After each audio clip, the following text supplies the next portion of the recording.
जलाटवी गगनचर प्रवाह पावितस्तरे कलेवलम्ब्य लम्बिताम्बुजं कबालिकां ढमढमढमढमन्निनादमड्डमर्वयुच्चकार चण्डताण्डवं तनोतु नः शिव। नमस्कार दोस्तों, ज़िंदगी एक सफ़र बायुषी में आप सभी का बहुत बहुत स्वागत है। दोस्तों, आज मैं आ रखी हूँ लाखा मंडल में, एक ऐसा मंदिर जहाँ पांडवों ने 1.25 लाख शिवलिंग की स्थापना करी थी। आपको शिवलिंग व मंदिर के संपूर्ण दर्शन कराएंगे और पुजारी जी द्वारा यहाँ का इतिहास भी बताएंगे। आप लोग बने रहिएगा मेरे साथ और इस वीडियो को एंड तक देखिएगा, जिससे आप घर बैठे लाखा मंडल मंदिर के बारे में जानकारी प्राप्त कर सकें और यहाँ की मान्यता भी जान सकें। जैसे ही आप मंदिर में आएंगे, आपके बाईं साइड में एक शिला है, वहाँ पर मंदिर के बारे में जानकारी दी गई है। दोस्तों, यह मंदिर का प्रवेश द्वार है और मेरे दाईं तरफ जो पत्थर की शिला आप देख रहे हैं, इस पर माता पार्वती के छोटे छोटे पैर के निशान हैं। पार्वती माँ ने शिवजी को पाने के लिए कन्या रूप में यहाँ पर 12,000 साल तक तप किया था।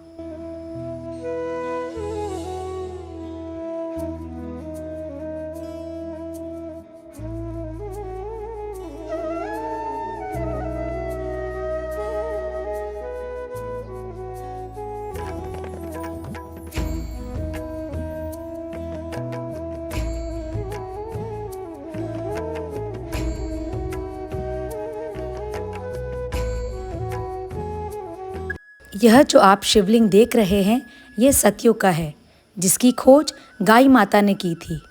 यमुना नदी पार से गाय माता आती थी और मंदिर के अंदर शिवलिंग पर दूध की धार चढ़ाती थी। आइए दोस्तों, इस मंदिर के बारे में हम विस्तार में यहाँ के पुजारी जी से जानेंगे। दोस्तों, अभी मैं लाखा मंडल मंदिर में हूँ। मेरे साथ यहाँ के पुजारी जी हैं, जो विस्तार में हमको बताएंगे मंदिर के बारे में, क्या मान्यता है यहाँ की। ये जो मंदिर है ना जी, इस मंदिर की जो स्थापना है पांडवों ने द्वापर युग में की है और यहाँ पर पांडवों ने 1.25 लाख शिवलिंग की स्थापना की और 4 युग के यहाँ ज्योतिर्लिंग विराजमान है। सतयुग का ज्योतिर्लिंग अंदर विराजमान है, जिसकी खोज गाय माता ने की है। नदी पार से गाय आती थी, दूध से अंदर अभिषेक करती थी, वो सतयुग का ज्योतिर्लिंग है। राम जी के समय का ज्योतिर्लिंग है त्रेतायुग का। ये भगवान राम जी ने यहाँ स्थापित किया है, पांडवों द्वारा स्थापित है। जब कृष्ण जी का अवतार हुआ द्वापर युग में, क्योंकि भगवान कृष्ण जी को हरा पसंद था, तो हरे में शंकर जी को पांडवों ने विराजमान किया। जो कलयुग का जो ज्योतिर्लिंग है वो आगे हैं, जिस पर आप लोग अभिषेक करेंगे, उसके अंदर आपकी फ़ोटो दिखने लग जाएगी और आपकी मनोकामना यहाँ पूर्ण होती है। यहाँ पर एक मेला भी लगता है 15 अप्रैल को। फिर कपाट खुलते हैं यमुनोत्री, गंगोत्री, बद्री, केदार के। अंदर आपने माता जी के चरण देखे होंगे। माँ पार्वती जब 5 साल की थी, माता जी ने 12,000 साल तक यहाँ तपस्या की है। यहाँ पर जिनकी शादी हो जाती है, बेटा हो बेटी हो कोई भी, यदि किसी की संतान नहीं होती है, वो लोग यहाँ भगवान के दरबार पर आते हैं, पूरी रात्रि यहाँ बैठकर भगवान का ध्यान करते हैं और साल भर के अंदर उनकी संतान हो जाती है। आप लोग आगे आइए, इस मंदिर के बारे में देखिए। ये मंदिर प्राचीन मंदिर है। एक रात में ये मंदिर बनाया है पांडवों ने। जिस गाय माता ने इस मंदिर की खोज की, उस गाय माता के जो खुर के निशान है, पूरे मंदिर पर गाय की खुर के निशान दिख रहे हैं। 5,500 साल पुराना ही शंकर जी का मंदिर है।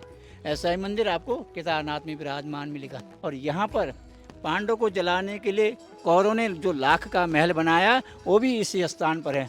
आप आइए, आपको उसका वर्णन बताते हैं और जहाँ वो लाक्षागृह बनाया, आपको उसके दर्शन करवाते हैं। इस स्थान पर पांडवों को जलाने के लिए कौरवों ने जो लाक्षागृह बनाया था, वो इस स्थान पर बनाया, लाख का भवन। कौरवों ने ये जले हुए पत्थर हैं लाक्षागृह के।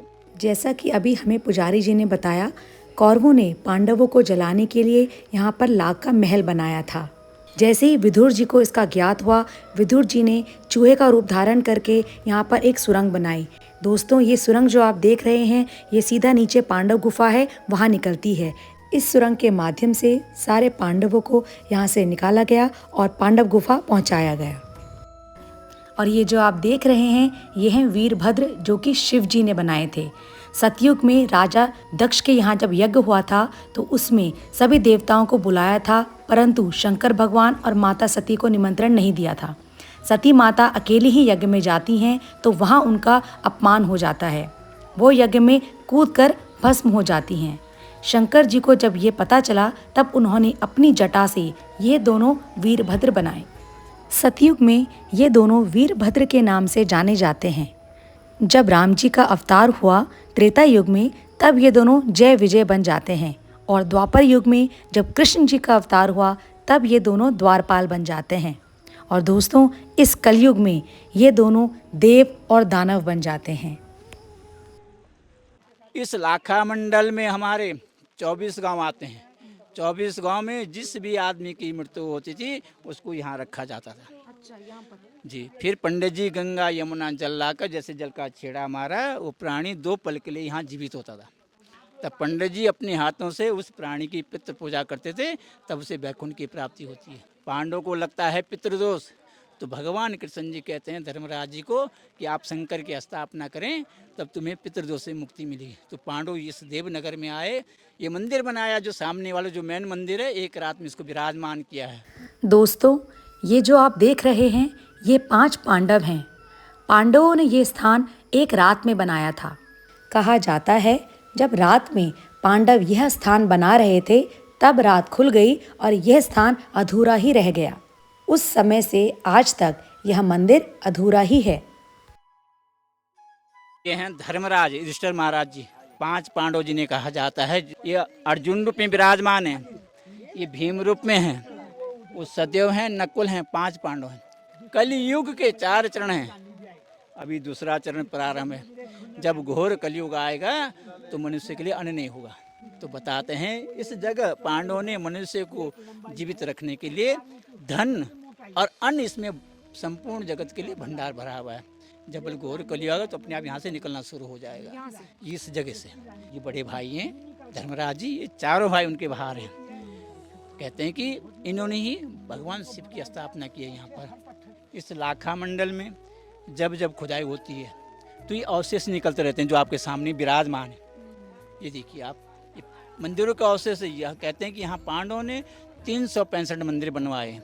जो मेन मंदिर सामने है, फिर ये मंदिर है, ये अनेकों मंदिर है परिसर में। ये जो स्टोर है, इसमें जो मूर्तियाँ हैं जो बाहर मिली परिसर के बाहर, वो सब इसमें रखी हुई है, शिवलिंग में रखी हुई। इसमें एक लेख भी है, 14 लाइनों का लेख है। बताते हैं एक संत उसे पढ़ रहा था, तो जब अंत की लाइन पढ़ी, पढ़ते पढ़ते उस संत के प्राण निकल गए। अब ना जाने उस लेख में क्या लिखा, अभी तक उसका उजागर भारत सरकार भी नहीं कर पाई है। इस परिसर की जब खुदाई हुई, ये पहले ऐसे ही खेत था, जब इसकी खुदाई होती है 2007 में, तो ये शिवलिंग इसी जगह निकलते हैं। और इधर बगल में आप देखिए, अभी यहाँ पर 2022 में इस परिसर की खुदाई हुई, तो ये शिवलिंग इसी जगह निकले हैं। यहाँ बन रहा है म्यूजियम। बगल में जो स्टोर हैं उसकी जो मूर्तियाँ इस म्यूजियम में रखी जाएगी। जब आप दोबारा इस देवनगर में आएंगे तो आपको दर्शन करने को मिलेगा। ये शिवलिंग है कलयुग के अद्भुत चिंताहरण महादेव। जिस प्रकार राजा भगीरथ जी ने गंगा जी को मृत्युलोक मिलाया, अपने 60,000 पितरों का उद्धार किया, इस भगवान के ऊपर अभिषेक करने से आपके जो पितृ हैं उनको वैकुंठ की प्राप्ति होती है। आपके जो कष्ट भगवान हल लेते हैं और मनोकामना पूर्ण होती है। क्योंकि यहाँ पांडवों ने जो 1.25 लाख शिवलिंग और 4 युग के ज्योतिर्लिंग हैं, तो उन ज्योतिर्लिंगों में ये कलयुग का ज्योतिर्लिंग है।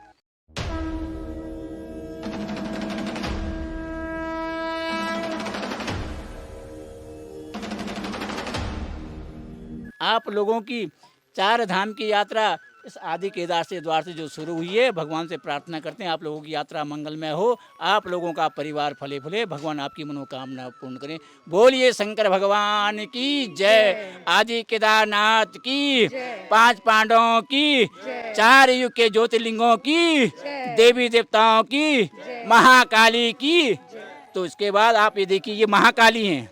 उसके बाद यहाँ माता जी के दर्शन होते हैं महाकाली के। इस माँ की कृपा से कहते हैं कि जब 2020 में जब कोरोना हुआ था, तो इस लाखा मंडल में एक भी कोरोना का पेशेंट नहीं मिला है। इस क्षेत्र में इस माँ की इतनी बड़ी कृपा है। ये जो कष्ट हैं ये माता हर लेती है, तो यहाँ आपकी मनोकामना पूर्ण होती है। ये महाकाली हैं, शीतला माता के नाम से प्रसिद्ध है। तो आप यहाँ नमन करें और आपकी यात्रा यहाँ संपूर्ण होती है।